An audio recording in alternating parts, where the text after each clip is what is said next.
اتخطفت واتدفنت وهي عايشة.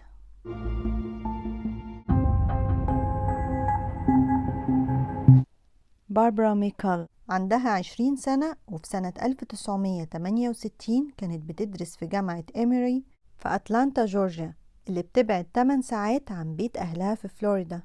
وفي شهر ديسمبر من نفس السنة، قبل أجازات الكريسماس ووقت امتحانات الطلبة، انتشر وباء قوي للإنفلونزا في الجامعة، والطلبة معظمهم كان عيان، ومن ضمن الطلبة باربرا اللي كانت عيانة جدا. وصلت جيم مامة باربرا عشان تساعدها انها تخلص امتحانات الفاينل، وبعد كده تاخدها وترجع عشان تقضي اجازة الكريسماس.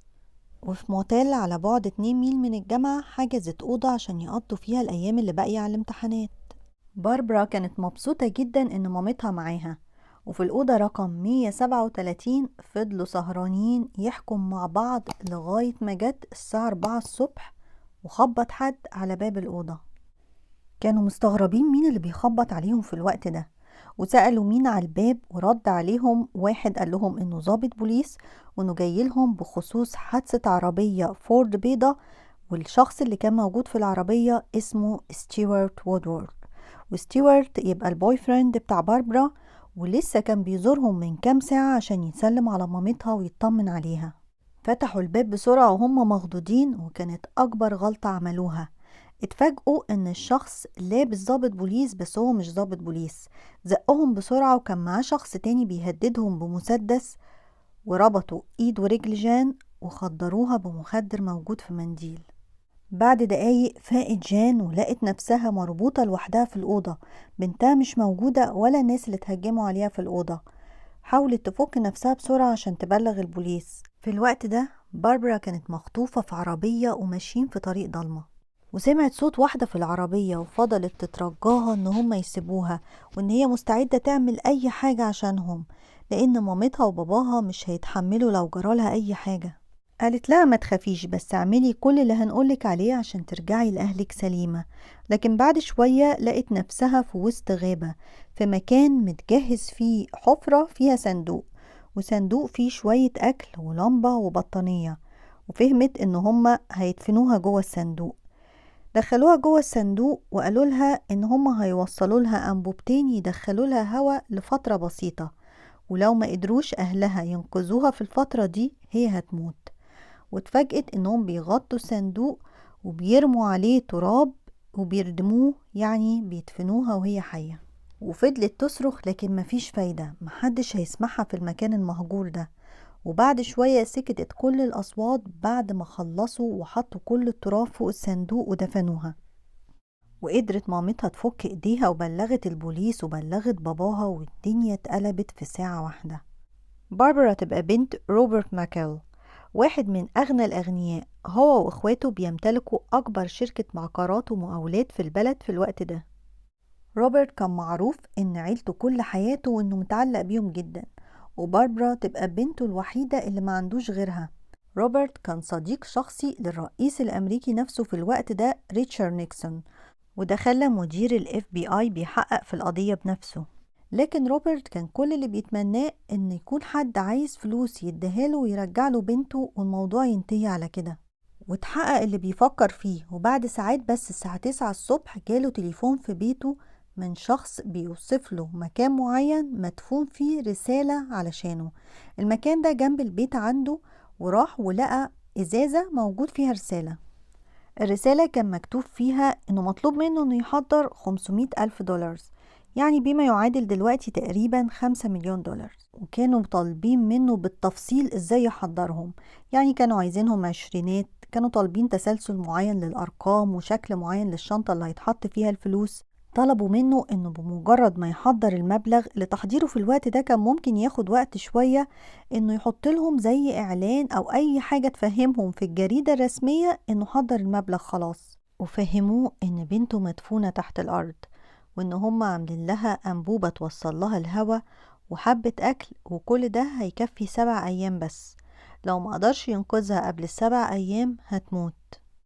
وقالوا له إنه مجرد ما يبلغهم إن المبلغ خلاص جاهز هيوصلوا رسالة تانية منهم فيها تفاصيل إزاي هيديهم الفلوس ويستلم بنته. في نفس الليلة نسق روبرت مع البنك واستدعوا 85 موظف عشان يعدوا ويجهزوا الفلوس، وكانوا في مهمة سرية مش عارفين الفلوس لإيه بالظبط. البوليس كان عارف كل حاجة خطوة بخطوة، بس روبرت اترجاهم انهم ما يتدخلوش ويسيبوه يسلم الفدية، لان اهم حاجة عنده سلامة بنته.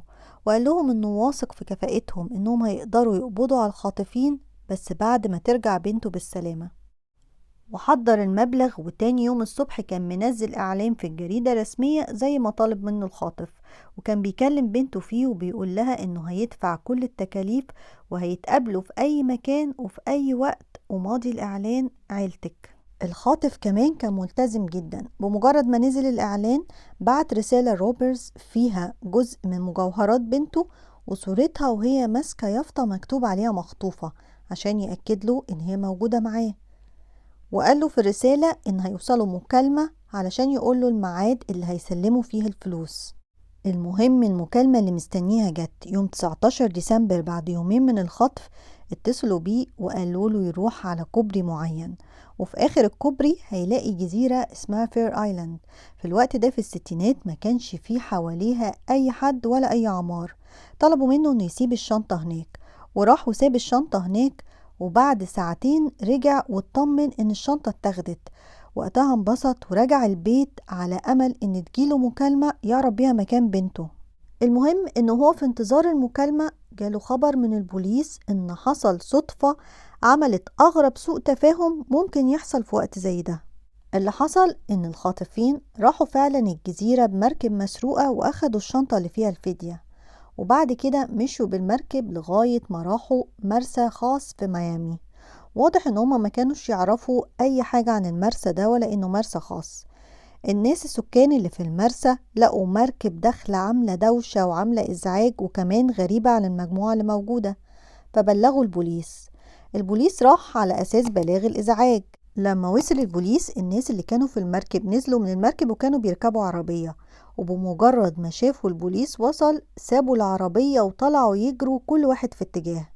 البوليس ما قدرش يمسكهم، ولقى في العربية الشنطة اللي فيها مبلغ الفدية وصور لباربرا وهي ماسكة اليافطة اللي مكتوب عليها ان هي مخطوفة. ومجرد ما بلغوا روبرت اللي حصل، روبرت وجين انهاروا في العياط. روبرت قال لهم خلاص كده بنتي هتتقتل، اللي خاطفينها هيفتكروا ان انا غدرت بيهم وكمان خسروا الفلوس. لكن فجأة جات له فكرة، طلب من البوليس ان هم يساعدوه ويوافقوا عليها.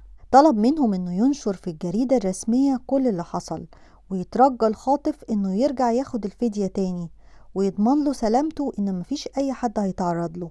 وفعلا وافقوا ونشر في الصحيفة، والغريبة ان الخاطف صدقه ووافق انه يعيد الاتفاق معاه تاني، وحدد مكان جديد. وراح روبرت وساب شنطة الفلوس هناك واخدها الخاطف. واستنى روبرت يسمع اي حاجة عن بنته لغاية ما فات 12 ساعة. واخيرا الخاطف كلم البوليس وقال لهم على المكان اللي يدوروا فيه علشان يلاقوا باربرا. وصلوا المكان لكن الغابة كانت كبيرة. فضلوا يدوروا في كل مكان لغاية ما 2 من الضباط لاحظوا الأنبوبة اللي كانوا حاطينها عشان توصل الهواء لباربرا، وهي كانت أول مرة تسمع صوت حد من ساعة ما اتدفنت تحت الأرض حية، وكانت فاكرة إن هما الخاطفين راجعين تاني. لكن فضلت تخبط عشان أي حد يطلعها لغاية ما حفروا وفعلا خرجوها. لما خرجوها ما كانش عندها أي طاقة واتنقلت المستشفى، لكن ما كانش عندها حاجة خطيرة، كانت بتعاني من جفاف شديد. وحكت لهم إن اللمبة اتطفت بعد ساعات قليلة من دفنها حية تحت الأرض، وإن هي كانت بتعاني من برد شديد جدا وضلمة وطبعا خوف ورعب. وحكت باربرا إن هي كان عندها إيمان كبير، ورغم إن هي كانت مدفونة حية ومرعوبة بس كان عندها أمل كبير إن هي ترجع لأهلها تاني. وفي حفلة الاحتفال بكريسماس زارهم الرئيس الأمريكي وهناهم على رجوعها وقال لها إن قصتها ما تصدقش. لكن في وسط السعادة اللي كانت فيها عيلة باربرا، البوليس كان عنده هدف ومهمة صعبة، إنه لازم يقبض على الفاعل ويقدمه للرأي العام. أول خيط كان عندهم هو المركب والعربية. المركب كانت مسروقة لكن العربية ما كانتش مسروقة، والرخصة بتاعتها كانت باسم واحد اسمه جورج ديكن، متجوز وعنده طفلين وبيشتغل باحث في مجال مهم في جامعة ميامي. في العربية كان في صور ليه مع واحدة غير مراته. بالتحريات عرفوا إن اسمها روث أزمنشاير، وإن عندها 26 سنة ولسه خريجة جديدة من نفس الجامعة اللي هو بيشتغل فيها. شاير جت من استراليا تدرس في منحة تفوق دراسي. زمايلها في الجامعة والأساتذة بتوعها شكروا فيها وقالوا إن هي شخصية ذكية اجتماعية ومتعاونة وجذابة، وإن صعب قوي إنها تورط نفسها في مشكلة كبيرة زي دي. لكن بعض من الأساتذة بتوعها قالوا إن حصل تغير كبير في شخصيتها وحتى كمان في درجاتها الدراسية في الشهور الأخيرة. واحد منهم قال إن التغير ده حصل لما بقت مرتبطة جدا بواحد من طاقم العمل في الكلية، والشخص ده هو جورج ديكن المشتبه بيه وصاحب العربية، واللي كشفت التحريات مفاجأة جديدة عنه رغم تفوقه في شغله، إنه منتحل شخصية جورج ديكن، وإن اسمه الحقيقي جاري كريس. هربان من السجن في ولاية تانية بعد ما اتسجن أكتر من مرة في قضايا سرقة ونصب. جين لما وصفت الناس اللي خطفوا بنتها قالت إن هو واحد ضخم كان لابس لبس بوليس، والتاني حجمه صغير ووشه صغير وتقريبا هو مراهق عنده 15-16 سنة. فكان البوليس بيدور على الشريك التالت معاهم، لكن لما البوليس عمل تحرياته بعد شوية استنتجوا إن مفيش شريك تالت، وإن شاير هي اللي كانت لابسة لبس راجل. عشان كده وصفوها باربرا وجان إن هي حجمها صغير ووشها صغير، واعتقدوا إن هي مراهق. نشر البوليس صورهم وأعلن إن مطلوب القبض عليهم، وإن أي حد يشوفهم يبلغ عنهم. وعلى طول يوم 20 ديسمبر جاله أول خيط في القضية. جاله بلاغ من شخص صاحب مكان لبيع اليخوت والمراكب، بيقوله إن في واحد من الزباين جه اشترى منه مركب وإنه شاكك فيه، وإن الشخص ده جرب المركب وقبل ما ينزل منها دفعله فلوسها ودفعله كل الحاجات اللي عليها وخدها ومشي. في نفس الوقت جه للبوليس أكتر من بلاغ من حد شافه، وكان بيقول لكل واحد اسمه مختلف، وكان بيدعي إن الأوراق الرسمية بتاعته ضاعت منه. وفي يوم 21 ديسمبر قدروا يحددوا مكانه.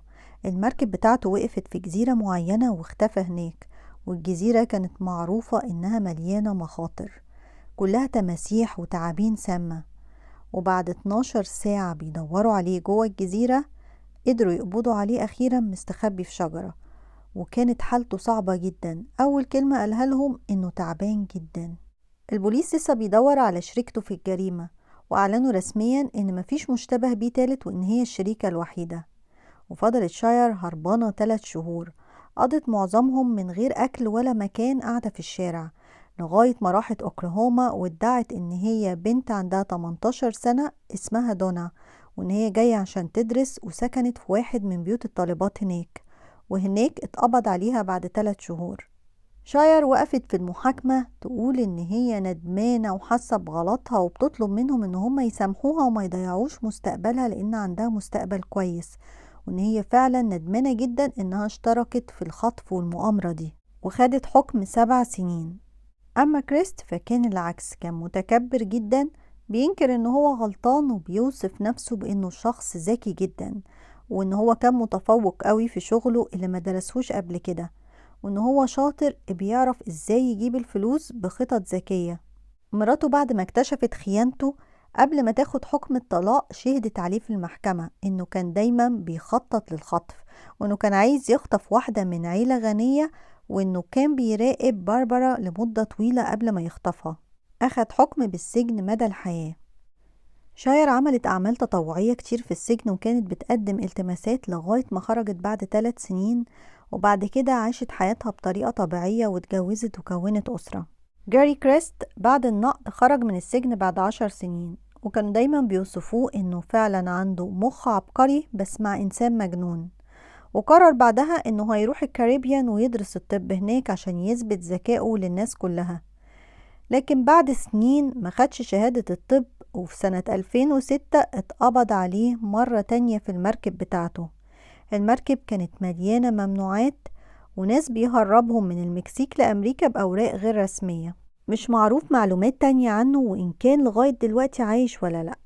أما باربرا فعاشت وسط عيلتها حياة سعيدة وناجحة في شغلها، واتجوزت ستيوارت وخلفوا ولدين، وفضلوا مع بعض في حياة مستقرة لغاية ما توفى سنة 2013. وعملت كتاب عن التجربة اللي مرت بيها.